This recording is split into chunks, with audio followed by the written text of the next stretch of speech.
Buenos días, gracias por la concurrencia, les doy la bienvenida. Soy el doctor Roberto Aspe, cardiólogo staff de Clínica Alemana, y en esta mañana vamos a conversar sobre la situación que vive el corazón y el aparato cardiovascular, corazón, grandes vasos, arterias, venas, conforme todos vamos hacia la tercera edad. Algunos llegaron, otros estamos justo en el medio y en el límite de la definición. Y entonces entender que el corazón, curiosamente, y esta es la buena noticia, no envejece. Lo que envejecen son las estructuras que soportan el corazón y que forman parte integral de su funcionamiento, pero el corazón como músculo en realidad podría ser eterno. Primero decir que cada vez somos más los que estamos sobre el límite etario y de definición de tercera edad. Como ustedes ven, al año 99 así era la curva. Estoy un poquito mal acá yo, sí. Esto era hasta el año 99, la curva de las edades, y aquí se viene transformando, y así al año 2050 va a ser enorme la cantidad de personas que están cruzando el umbral de la tercera edad. Y si nosotros nos ponemos a mirar de qué se enferma, de qué nos enfermamos, vemos en esta curva que las enfermedades infecciosas vienen bajando claramente en los últimos 60 años. ¿Se ve acá la...? Sí. A diferencia de las enfermedades cardiovasculares que van aumentando, aumentando, aumentando. Y se cruzaron hace rato. O sea, ya en general no nos morimos de situaciones infecciosas en general, sino que nos morimos más de enfermedades cardiovasculares, constituyendo esta entonces la primera causa de muerte en el mundo desarrollado en cualquier persona sobre los 65 años. Y por lo tanto, por lo mismo, como dice acá, representa la principal causa de ingreso intrahospitalario. Es decir, en este momento lo más probable es que si nos vamos a dar una vuelta al servicio de urgencia, nos vamos a encontrar con que el 60-70% de las personas que están esperando cama lo están haciendo porque tienen algún problema cardiovascular, sea insuficiencia cardíaca, sea una arritmia, sea una angina de pecho. Ya vamos a conversar un poco de esos temas.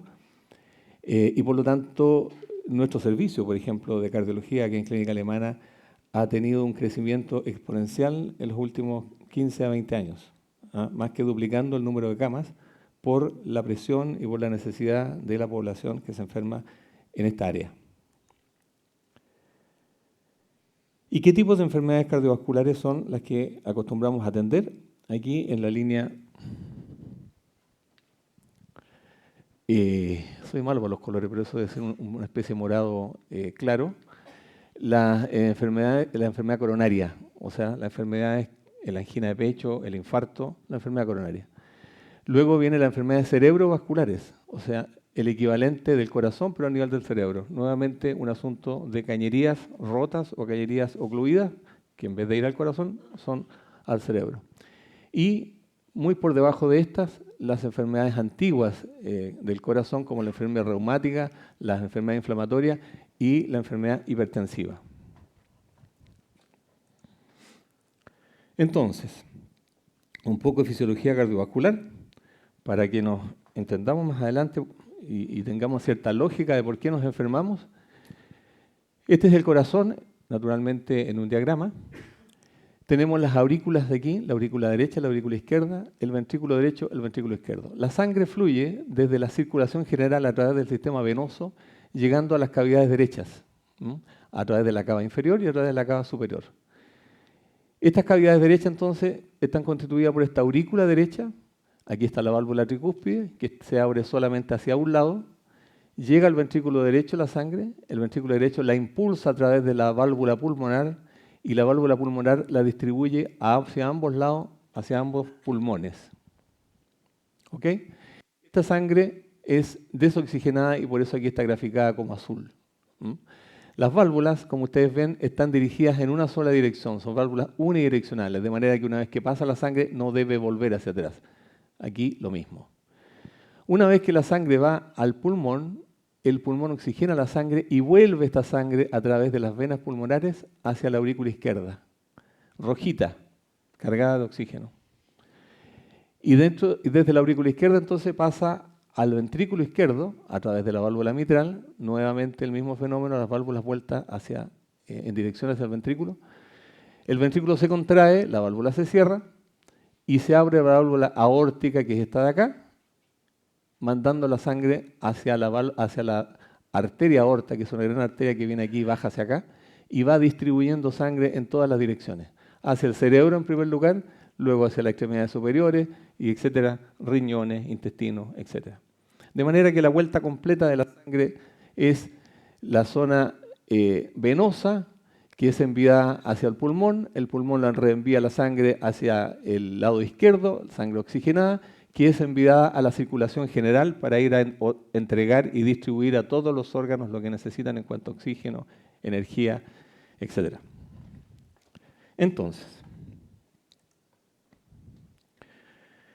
el corazón a lo largo de la vida, a propósito de enfermedades que empiezan a ocurrir, comienza a tener estos cambios. Hipertrofia del ventrículo izquierdo. ¿Qué significa hipertrofia? Aumenta su grosor.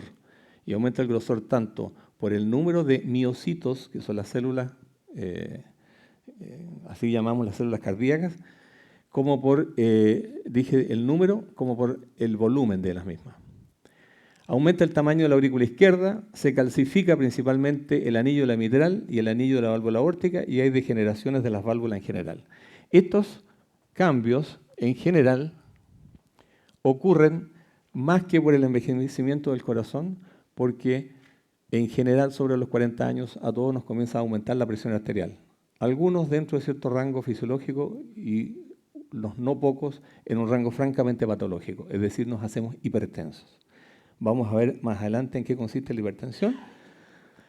Y aquí tenemos las causas entonces que yo comentaba, por lo cual los corazones empiezan a tener este cambio. Uno es la hipertensión arterial, que por frecuencia es la más frecuente, valga la redundancia, la enfermedad coronaria, la enfermedad valvular, las arritmias y algunas enfermedades más raras, como la amiloidosis o enfermedades sistémicas. En los minutos siguientes vamos a hablar un poco de cada una de estas enfermedades y de qué manera afecta. Aquí tenemos la imagen entonces, un corazón normal que está funcionando como dijimos anteriormente. Aquí tenemos un corazón que ustedes si comparan este ventrículo con este se ve claramente hipertrofiado, eso como consecuencia de la hipertensión arterial. Y aquí tenemos un corazón dilatado como consecuencia o de la hipertensión arterial una vez que ya ha sido superado los mecanismos defensivos y el corazón claudica y se empieza a dilatar. Este es un ventrículo entonces que después de una cardiopatía hipertensiva termina en cardiopatía dilatada. O es un corazón que ha sufrido la consecuencia de una enfermedad coronaria, ocurrió lo mismo. O enfermedades valvulares, ya las comentaré en qué consiste, en que el corazón entonces que trabaja al doble o triple de lo debido termina cansándose y termina dilatándose. Perdón. ¿Qué síntomas habituales tenemos cuando el corazón comienza a claudicar o cuando comienza a dar manifestaciones? La primera son los ahogos, o disnea, llamamos nosotros los médicos. ¿Y por qué? Porque como comentaba, el corazón, anatómicamente, cuando comienza a claudicar y no es capaz de emitir el volumen sanguíneo en forma anterógrada hacia las arterias, hacia el sistema, comienza a acumularse hacia atrás. Y hacia atrás están los pulmones. Y los pulmones entonces empiezan con frecuencia a llenarse de líquido como están en esta gráfica. Por lo tanto, de las primeras manifestaciones de insuficiencia cardíaca están los ahogos, la disnea precoz de ejercicio, un ejercicio que habitualmente era normal, bueno, esta vez nos cansa, no podemos subir esa escalera o vamos en una ruta empinada y rápidamente nos cansamos y empezamos a ahogarnos. Otro elemento habitual son los ahogos nocturnos. ¿Por qué? Porque cuando nos acostamos empezamos a reclutar el agua que hemos ido generando hacia las piernas, en general por gravedad, y se recluta durante la noche. y hay una serie de otros cambios hormonales, en fin, que provocan que haya un acúmulo extra de sangre hacia el sistema circulatorio. Y si se encuentra un corazón claudicado o un corazón duro, entonces ocurre este fenómeno y las personas con frecuencia se ahogan y deben sentarse en la noche o levantarse en definitiva por ahogo. Eso se llama disnea paroxística nocturna en el léxico médico. Ahogos nocturnos. Otro elemento habitual son las edemas de las extremidades inferiores. Edema, el aumento de volumen de las piernas, vespertino, hacia la tarde. Es decir, en la mañana se amanece con las piernas deshinchadas y en la tarde empieza a hincharse las piernas.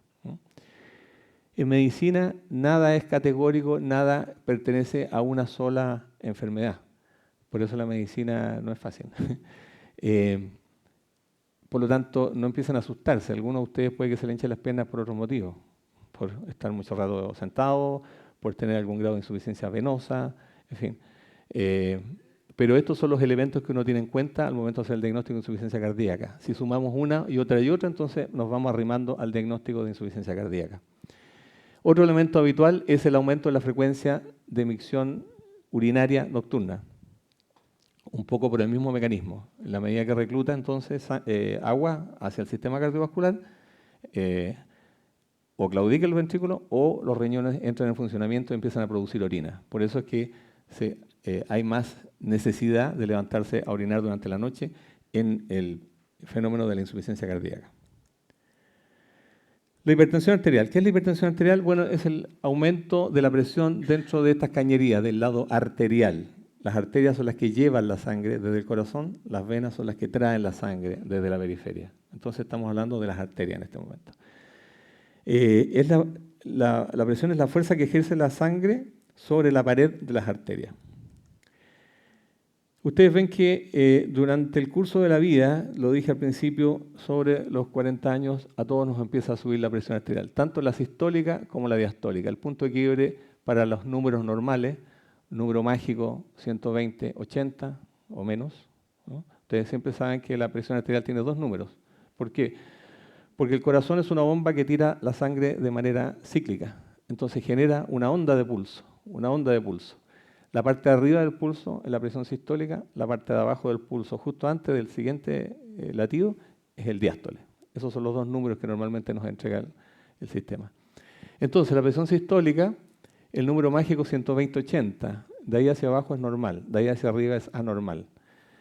La mala noticia es que hace unos 15 años ese número mágico era 140-90, pero cada vez se ha ido poniendo más exigente en la medida que distintos trabajos empiezan a demostrar el beneficio que existe si rebajamos un poquito más la presión. Pero ojo, eso todavía no está bien adaptado para la tercera edad, porque hay personas que francamente intoleran andar con esos números. Y cuando digo intoleran, significa sensación de frío, sensación de debilidad, sueño y finalmente mareos y eventualmente síncope, o sea, pérdida de conciencia. De manera que ahí su médico tiene que tener el cuidado de entender cuál es la presión óptima persona a persona. Y ahí viene el otro gran desafío, escoger el medicamento o los medicamentos adecuados para alcanzar esos números adecuados sin pasarnos. Y por otro lado, controlar durante las 24 horas esos números en esos términos. De manera que no es fácil la tarea. Como dije, es un desafío para el cual por lo demás estamos preparados. La hipertensión arterial, desde el punto de vista del mecanismo por el cual comienza a dañar el sistema cardiovascular, por una parte, al corazón lo obliga a aumentar su trabajo en forma crónica. Y como resultado de eso, el corazón se empieza entonces a hipertrofiar. Cuando el corazón se hipertrofia, uno dice que bueno, tengo un corazón de atleta, un corazón que resiste cualquier cosa. Sí, eso es bueno. Durante un buen tiempo el corazón logra mantener eso hasta que finalmente afloja y termina en esto otro. Pero antes que esto ocurra incluso, el corazón, como ustedes ven, pierde un poco el volumen de la cavidad ventricular. Se pone más duro y más pequeño, lo cual hace que la capacidad de admisión de sangre desde las aurículas disminuye. Y cuando eso ocurre, aumenta la presión entonces en el sistema y en el sistema auricular. y la aurícula comienza a dilatarse. La aurícula es la cavidad que está antes del corazón, ¿recuerdan? Y cuando se empieza a dilatar la aurícula izquierda y empieza a transmitir esa presión hacia atrás está el pulmón y comienzan los síntomas que les comenté respecto del ahogo, también existe la posibilidad que esa dilatación provoque arritmias. Y dentro de esas arritmias, la más temida es la fibrilación auricular. ¿Por qué es temida? Porque la fibrilación auricular, que es una pérdida completa del ritmo cardíaco, no mata en sí mismo, pero provoca lesiones graves, puesto que crea condiciones para que hayan coágulos dentro de las cámaras cardíacas. ¿Y eso por qué? Me adelanto un poco. Porque la sangre llega a la aurícula y normalmente la aurícula la expulsa hacia el ventrículo. Como no puede expulsarla porque ya no está latiendo, sino que está haciendo así. ¿Y por qué está haciendo así? Porque se crea un circuito arrítmico dentro de las paredes de una aurícula dilatada, distendida, sobrecargada. Son verdaderos chispazos eléctricos, una tormenta eléctrica en esta zona. De manera que no es capaz de latir, sino que solamente hormiguea, por así decir. La sangre llega, por lo tanto, a esta cavidad y se enlentece. No es expulsada. Y al enlentecerse, en cualquier sector del sistema circulatorio, la sangre tiende a coagular. De ahí entonces la generación de coágulos y de ahí el riesgo que la fibrilación auricular y los accidentes vasculares estén muy vinculados. Entonces, lo que estoy diciendo es que vía hipertensión arterial tenemos varios mecanismos por el cual el corazón empieza a disfuncionar. Uno de ellos entonces es la hipertrofia, con la consecuencia sobre la aurícula y las arritmias. La otra es que el aumento de presión hacia atrás genera que el pulmón se congestione y se pierda lo que nosotros llamamos capacidad funcional, o sea, capacidad de desarrollar ejercicio o actividad física. Insuficiencia cardíaca en otros términos. Y en una etapa posterior, entonces, la hipertensión es capaz entonces de provocar una dilatación del corazón y ahí ya las cosas se desmoronan desde el punto de vista del pronóstico y la calidad de vida. Entonces, un poco más adelante, la cardiopatía hipertensiva y su tratamiento hay que ir poco a poco. Evitar el incremento rápido de la terapia. Uno intenta alcanzar rápido un número mágico y generalmente se pasa y entonces el paciente empieza con problemas, con síncope, con frío, con enlentecimiento, con sueño, etc. Evitar el exceso de terapia y evitar fármacos que provoquen cambios hidrosalinos o metabólicos. Eso quiere decir que hay ciertos fármacos, líneas de fármacos, familias de fármacos que actúan por distintos mecanismos para bajar la presión. Algunos de ellos provocan cambios metabólicos, facilitación para diabetes, hipocalemias, potasio bajo, hiponatremia, sodio bajo, en fin. Entonces, cuando uno da diuréticos, por ejemplo, o da cierto tipo de vasodilatadores, tiene que tener la precaución de entender cuál es la consecuencia metabólica de ello, monitorizarla, de ahí el control. Cuando uno cita control, no solo es para tomar la presión de nuevo, sino ver si efectivamente se consiguió el efecto, pero si no hay un costo adicional en estos términos. Bueno, y es parte entonces de la reflexión que hace un médico cuando inicia un tratamiento antihipertensivo y luego controla que las cosas anden bien y que no anden mal, que no es lo mismo. La cardiopatía isquémica. Vuelvo atrás, recordemos que estoy diciendo cuáles son las patologías que frecuentemente dañan al corazón, entendiendo que el corazón no envejece, sino que son estas estructuras las que vienen envejeciendo. La cardiopatía isquémica consiste en la progresiva ocupación de la luz de un vaso por estas placas que se van pegando en las paredes arteriales, son placas de grasa, placas de lípidos, que se van pegando y se van introduciendo en esta arteria. Las arterias, estas cañerías, tienen varias capas. Una capa muscular, una capa media y la capa íntima, que es esta. En la capa media entonces se empiezan a llenar de grasas de este estilo, que provoca una inflamación de la zona, un acúmulo de leucocitos y una verdadera batalla inflamatoria. Producto de esa batalla entonces empiezan a crecer, estos se empiezan a morir ahí las células, empieza a formarse esta placa que está constituida por estas células muertas y llenas de grasa, por arriba de esto una fibrosis y por arriba de esto generalmente calcio. Eso es una placa de arteriosclerosis. La arteriosclerosis no es lo que muchos piensan, la demencia. Eso no es arteriosclerosis. Esto es arteriosclerosis. Lo que pasa es que cuando estas arterias son las que van al cerebro, el cerebro se empieza a atrofiar por falta de flujo. Y por eso asimila la gente el término arteriosclerosis con demencia, que no es lo mismo. Arteriosclerosis es el envejecimiento arterial por esta vía. ¿Mm? Y entonces, por una parte, estas arterias que están semiocluidas son capaces de dar síntomas cuando la luz original del vaso está comprometida en más de un 70%, como puede ser este ejemplo. En ese momento, mi corazón, si yo lo apuro, se hace aparente la falla del flujo. Por eso es frecuente que las personas se quejen cuando caminan un poco más rápido y les duele el pecho. O caminan más rápido y se ahogan, porque el corazón claudica cuando no le llega el riego. Esa es una manera, la manera más benigna de presentación de la enfermedad coronaria, de la cardiopatía isquémica. Isquemia significa falla del flujo. La otra, un poco más maligna y un poco más inadvertida, es cuando esta placa se accidenta. Se accidenta significa se rompe esta pared y expone parte de ese material hacia la sangre. Y la sangre lo desconoce como un cuerpo extraño, como un cuerpo inflamatorio altamente reactivo y le forma un coágulo. Y es entonces el coágulo el que tapa el vaso en minutos. A diferencia de la progresión de estas placas que demora décadas en seguir cerrándose y el cuerpo muchas veces se va adaptando a esto. ¿Mm? Distinto del caso entonces del infarto, que es la etapa más aguda de esto, que es cuando se rompe este verdadero freshen up que hay acá y la sangre se coagula y forma un trombo. Cuando eso pasa entonces hacia el corazón, que es lo que estamos hablando, provoca un infarto al corazón. Y cuando pasa hacia el cerebro, un infarto cerebral, isquémico. Están puestas las dos, esta es la que debe haber sido al principio. Aquí hay paso todavía, en la anterior está graficada lo que era un accidente de placa.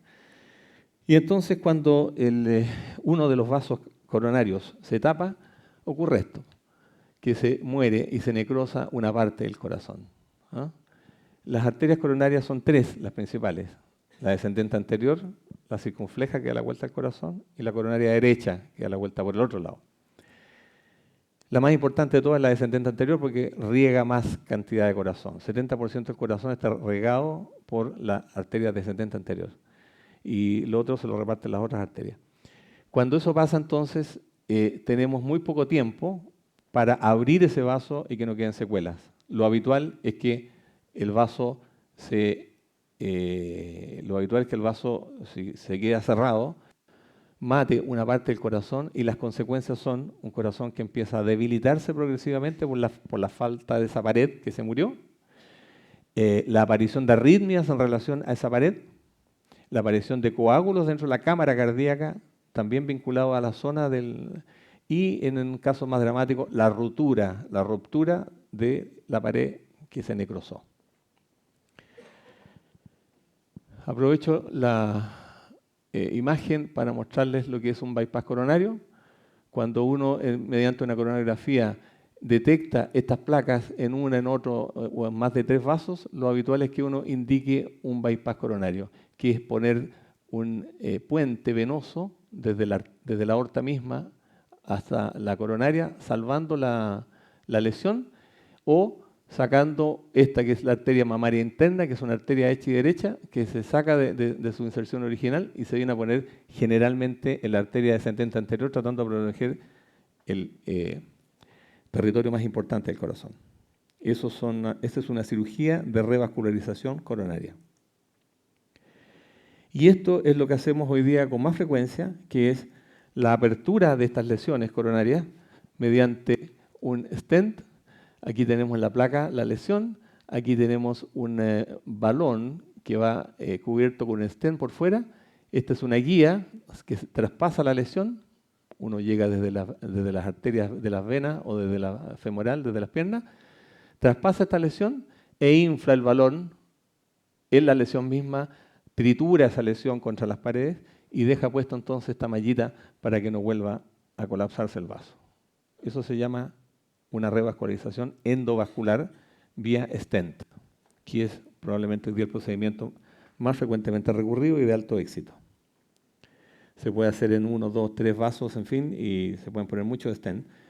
Ahí viene ya un criterio médico, qué es lo que más conviene, si es el stent o es la cirugía de revascularización. Bueno, la cardiopatía isquémica ha aumentado en la tercera edad y disminuido en los grupos etarios inferiores.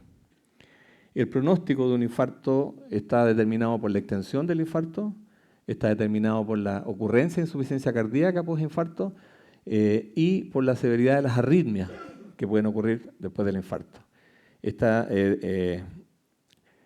Pero la mala noticia es que, por una parte, en las personas de tercera edad que generalmente tienen otras patologías, que generalmente han perdido parte de su capacidad funcional, es más difícil hacer el diagnóstico de insuficiencia cardíaca y también de cardiopatía isquémica. Por lo tanto, hay que estar más atento y hay que siempre contar con que la persona tiene algún grado de grasa calcificada en las arterias. O sea, cada vez que llega una persona de 65, 70 o más años a la consulta, yo cuento con que él tiene patología coronaria. El tema es si es sintomática o no es sintomática y segundo, si vale la pena estudiarla o no, respecto a la ocurrencia de síntomas o no.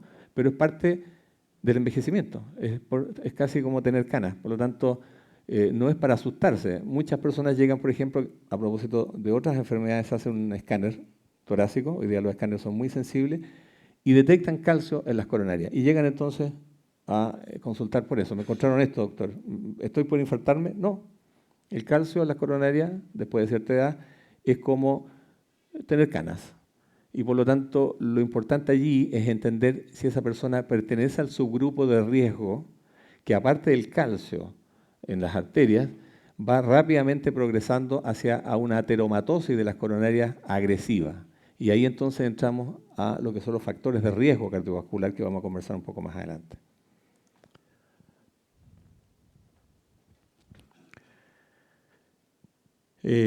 Bueno, decía que la historia clínica, a veces por el deterioro cognitivo de la persona, no es fácil de recabar, tienen dificultad de la expresión, hay disminución de la capacidad física por la edad, en fin, entonces a veces es un diagnóstico que es un desafío hacerlo. La edad en sí mismo, dentro de lo que es un infarto, es una condicionante de riesgo. Como ustedes ven acá, los infartados y la insuficiencia cardíaca en los mayores de 75 años claramente son superiores a los pacientes de menores edades.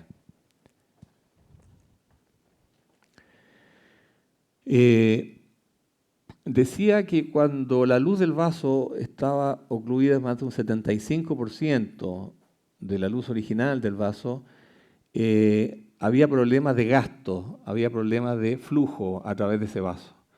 Si tenemos una vida tranquila, sedentaria y poco exigida, lo más probable es que no nos demos cuenta. Y por lo tanto, lo que corresponde es acelerar ese motor y ver si a todo evento ese flujo da o no da. Y entonces surge la prueba de esfuerzo.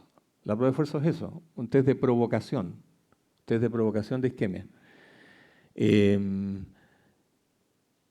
El problema está que también el test de esfuerzo en las personas de edad tiene una dificultad a veces en la marcha y a veces en la imposibilidad de ejecutarlo entero. Por eso es que en las personas de tercera edad en general hacemos pruebas de provocación un poco más sofisticadas, con medicina nuclear o con ecografía de estrés. Bueno, hablamos de la hipertensión, hablamos de la cardiopatía isquémica, ahora vamos a hablar de las valvulopatías que atacan la tercera edad. En general, estaremos hablando de dos formas de cardiopatía. Una es la calcificación del anillo mitral y la otra, que es más de mayor impacto en la salud, que es la estenosis o estrechez de la válvula aórtica. Aquí tenemos una imagen de válvula aórtica. La aorta, que es la válvula de salida del corazón izquierdo hacia la circulación general, ¿se acuerdan el monito inicial? Esa válvula tiene 3 velos y están aquí representados. 1, 2, 3. Y se abre cada uno, ese hacia allá y este hacia acá, dejando un espacio normal de 3 centímetros cuadrados normal. Conforme pasan los años, se empieza a llenar de calcio, como se ve en esta es una imagen verdadera, digamos, y ese calcio impide que los velos se abran en cada sístole. Dependiendo de cuánto es ese impedimento, se calificará entonces la estenosis o estrechez de la válvula aórtica en leve, moderada o severa. Hablemos de la severa, que es la que importa. ¿Qué consecuencias puede tener eso? Tenemos un corazón que está luchando por abrir una puerta para vaciar su contenido. Y ese exceso de presión se asemeja a lo que pasaba con el corazón en la cardiopatía hipertensiva. Ese corazón comienza a hipertrofiarse, comienza a achicarse, comienza a perder las propiedades diastólicas, es decir, es un corazón rígido que no recibe bien la sangre de vuelta, y eso provoca que la aurícula se dilate y exista la arritmia y todo lo que dijimos respecto de la hipertensión arterial. La diferencia es que en este caso, cuando la estenosis es severa y aparecen síntomas, tenemos alternativas quirúrgicas. Se reemplaza la válvula mediante una cirugía abierta. Es una cirugía típica de la tercera edad. Tiene una mortalidad cercana a un 5% en centros como este. O sea, es una buena alternativa. Y viene surgiendo en los últimos 5 a 8 años una segunda alternativa que está siendo cada vez más mejor, como diría el poeta, o era un futbolista, que es cambiar la válvula vía percutánea, transvascular, que es el TAVI. Cada día lo estamos haciendo más. Este es un centro de referencia respecto a ese punto. Y la válvula, parecido al sistema de stent que les mostré, se transpone la válvula con un catéter que lleva puesta una nueva válvula en su configuración. Y al inflar el balón, queda definitivamente puesta una nueva válvula encima de la otra. Y eso es un procedimiento hoy día con una muy baja morbimortalidad, muy limpio, comillas, casi indoloro, y los pacientes se van, otros, en el sentido de libre de síntomas en general, al segundo o tercer día para la casa, o sea, algo brillante. ¿Por qué no se lo estamos indicando a todos? Porque esto tiene poco tiempo aún como técnica, entonces necesitamos la prueba de la blancura del tiempo, 8, 10, 15 años, para ver si efectivamente es competitivo respecto al otro sistema que tenemos de muchos años, que es la cardiocirugía. Entonces, los velos se nos vienen calcificando a todos, primero por la edad, segundo por hipertensión arterial, tercero por algunas patologías sistémicas como es la insuficiencia renal y cuarto por una enfermedad congénita que muchas veces pasa desapercibida buena parte de la vida, que es la aorta bicúspide, es decir, una aorta en la cual uno nace con dos de estos velos pegados, así como estos, por ejemplo. Imagínense que en vez de abrirse este para acá, ese para allá y este para acá, se abra ese para allá y esto, como están pegados, no pueden abrirse en ningún sentido. Por lo tanto, queda acá un espacio asimétrico más chico que genera un flujo turbulento a nivel de la válvula y eso provoca que la válvula se empiece a calcificar progresivamente más rápido que una persona normal. ¿Ok? Esa es la estenosis aórtica. Y vamos a hablar de la mitral, que esta que está aquí. No. ¿Cómo lo haré para volver? Ahí. Bueno, ahí tenemos una válvula funcionando. Como les decía, esta válvula es unidireccional y aquí tenemos un clásico ejemplo en válvulas que son un poquito mixomatosas, en fin, pero no me voy a meter ahí. El anillo es lo que soporta a esta válvula. Y ese anillo, también por razones hidráulicas, tiende a calcificarse conforme pasan los años. Cuando se calcifica mucho, estos velos que se ven flexuosos, que se ven que se abren elegantemente, diría yo, ya no lo hacen, se abren de manera mucho más dificultosa y finalmente empieza a perder también el orificio transvalvular. Y eso va provocando entonces una estrechez de la válvula que genera arritmia y genera de nuevo fibrilación auricular, etcétera, etcétera, insuficiencia cardíaca. Razones para esto: la edad, por un lado, la infección ocasionalmente y algunas enfermedades sistémicas que tienden a calcificarlo todo, como es la insuficiencia renal. Hablamos de la hipertensión arterial, hablamos de la cardiopatía isquémica, hablamos de las válvulas y ahora vamos a hablar de las arritmias. El sistema de éxito conductor en el corazón se genera en esa pequeña estructura de tejido que se llama nódulo sinusal. Está localizado en el techo de la aurícula derecha. Y ese nódulo sinusal entonces genera una energía que en fracciones de segundo llega y se recorre por todo el corazón. ¿Mm?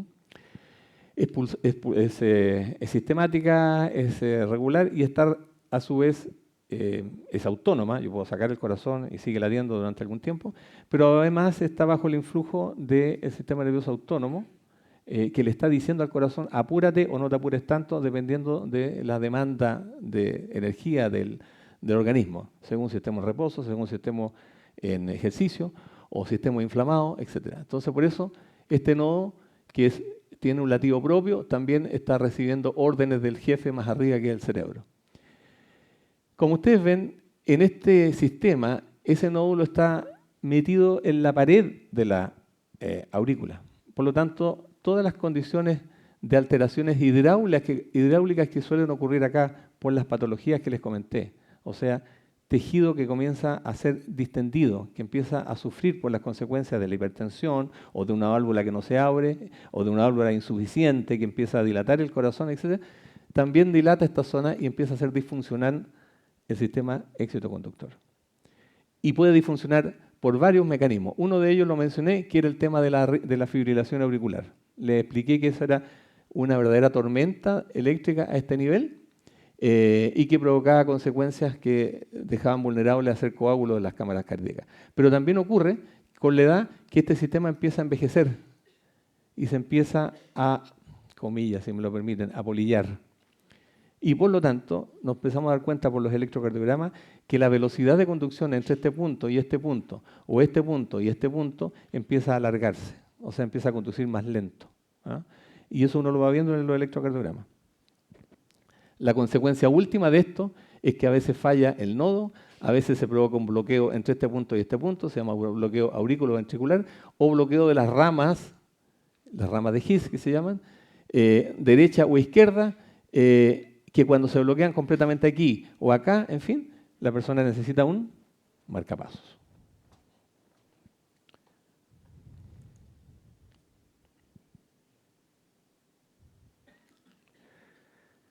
Parece que se desordenaron un poco estas cosas, pero bueno. Entonces, hablamos de las enfermedades que afectan al corazón.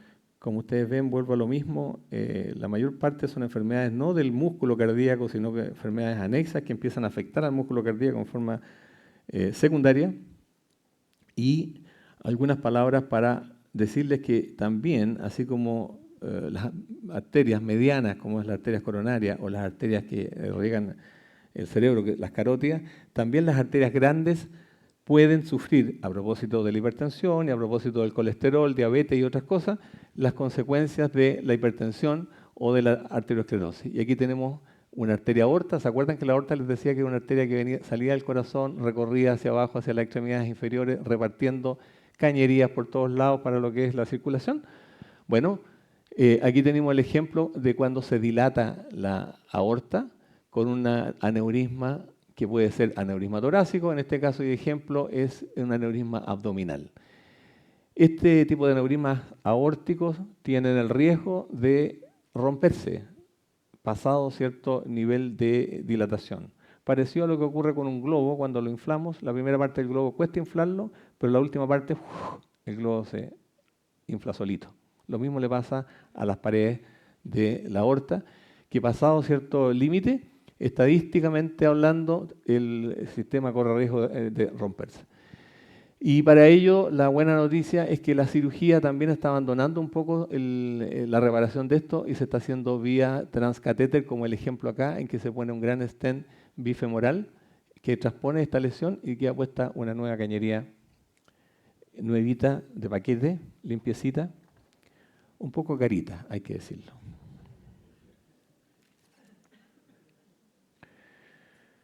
Claro, estaba traspapelada, era la que quería mostrarle delante, cómo funciona el sistema de exoconducción, y debemos temerle entonces a las arritmias rápidas y las arritmias lentas. ¿Ah? Las arritmias rápidas se manejan con antiarrítmicos y con anticoagulación. Yo creo que más de alguno acá está con anticoagulación. Y las arritmias lentas por bloqueos de la conducción se manejan con marcapasos.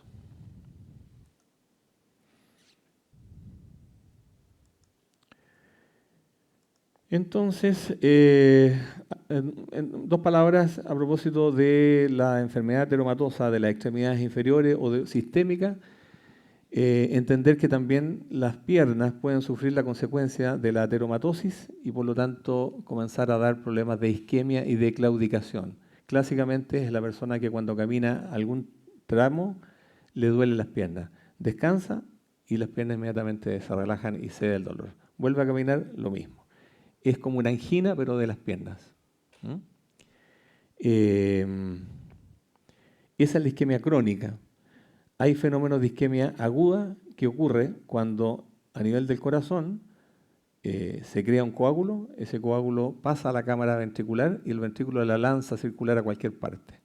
En especial hacia el cerebro, que se lleva el 60% de la circulación, pero ocasionalmente va a dar a las piernas también. Y esa es la isquemia aguda, dolor intenso, en fin, y eso es una fortuna, porque el cerebro es más difícil de recuperar, pero a nivel de las piernas es factible entonces de recuperar ese trombo y obviamente tiene una mejor tolerancia a la isquemia. Las venas también se enferman, también pertenecen al sistema cardiovascular, así es que me pareció importante decirles también que el sistema venoso es capaz de enfermarse por dos mecanismos. Uno de ellos son la dilatación del sistema venoso por razones genéticas en general, de pérdida de las válvulas venosas que existen y que contienen y compartimentalizan la columna de sangre. Eso provoca varices, provoca insuficiencia venosa crónica, pero de todas estas lo más temible es cuando generalmente en personas que tienen de esta patología y luego por otro desencadenante como puede ser una cirugía o un reposo prolongado o un yeso o un viaje más allá de 6 a 8 horas, se aloja y se crea un trombo a nivel de las venas y ese trombo se moviliza y va a filtrar, adivinen dónde, en el pulmón. ¿Cierto? ¿Se acuerdan la anatomía funcional que les mostré? Eso se llama embolía pulmonar. Una patología bastante frecuente y está siendo cada vez más frecuente ahora que viajamos tanto y tan poco cómodos, digamos. Entonces, es frecuente esa pregunta en los servicios de urgencia cuando llega alguien con sensación de ahogo. ¿Usted ha viajado? Sí, bueno, hace 15 días viajé, fui con mi... En fin. Y con alta frecuencia son embolías pulmonares. El mecanismo es ese. Es otro capítulo más largo, pero en general, bueno, obviamente eso tiene tratamiento y ahí entraríamos a hablar de la anticoagulación. Dos palabras para decir algo que forma parte de otro tipo de charla, de otra charla, digamos, pero que está obviamente vinculado con esto. Quedó pésima esta diapositiva, por lo que veo está media cortada. ¿Cuáles son los factores de riesgo cardiovascular más importantes? Los 4 jinetes del apocalipsis son el tabaco, la hipertensión, la diabetes y la hipercolesterolemia. De nuevo, tabaco, hipertensión, diabetes, colesterol malo. ¿Ok? En cualquier etapa de la vida es importante tratar estos fenómenos cuando están activos, porque en cualquier etapa de la vida son útiles. Uno dirá, bueno, no, ya pasó, ya déjame fumar o déjame comer lo que quiera, si ya lo que pasó a los 30 años podría haber sido útil. No, error. Porque si recordamos esa placa inicial de colesterol, esa es una placa inestable y se puede romper en la medida que es muy rica en lípidos de reciente creación, por así decir. Si nosotros mantenemos un tiempo un colesterol estupendo y números ganadores en presión arterial, ausencia de tabaco, buenos números en la diabetes, etc., esa placa puede que no se reduzca, pero sí va a cambiar la histología. Quiero decir con esto que esa placa de grasa pura se empieza a transformar en fibrosis y por lo tanto empieza a quedar mucho más estable. Es una placa no vulnerable. Por eso es importante en cualquier edad estar atento a estos factores de riesgo y si están activos, cortarlos. Las recomendaciones habituales entonces: mantenerse activo, ejercitarse, comer mejor, perder peso, no fumar, controlar el colesterol, controlar la presión arterial y reducir los niveles de azúcares en la sangre en las personas diabéticas. Entonces, muchas gracias por su atención, agradezco su visita y nos veremos en otra ocasión. Gracias.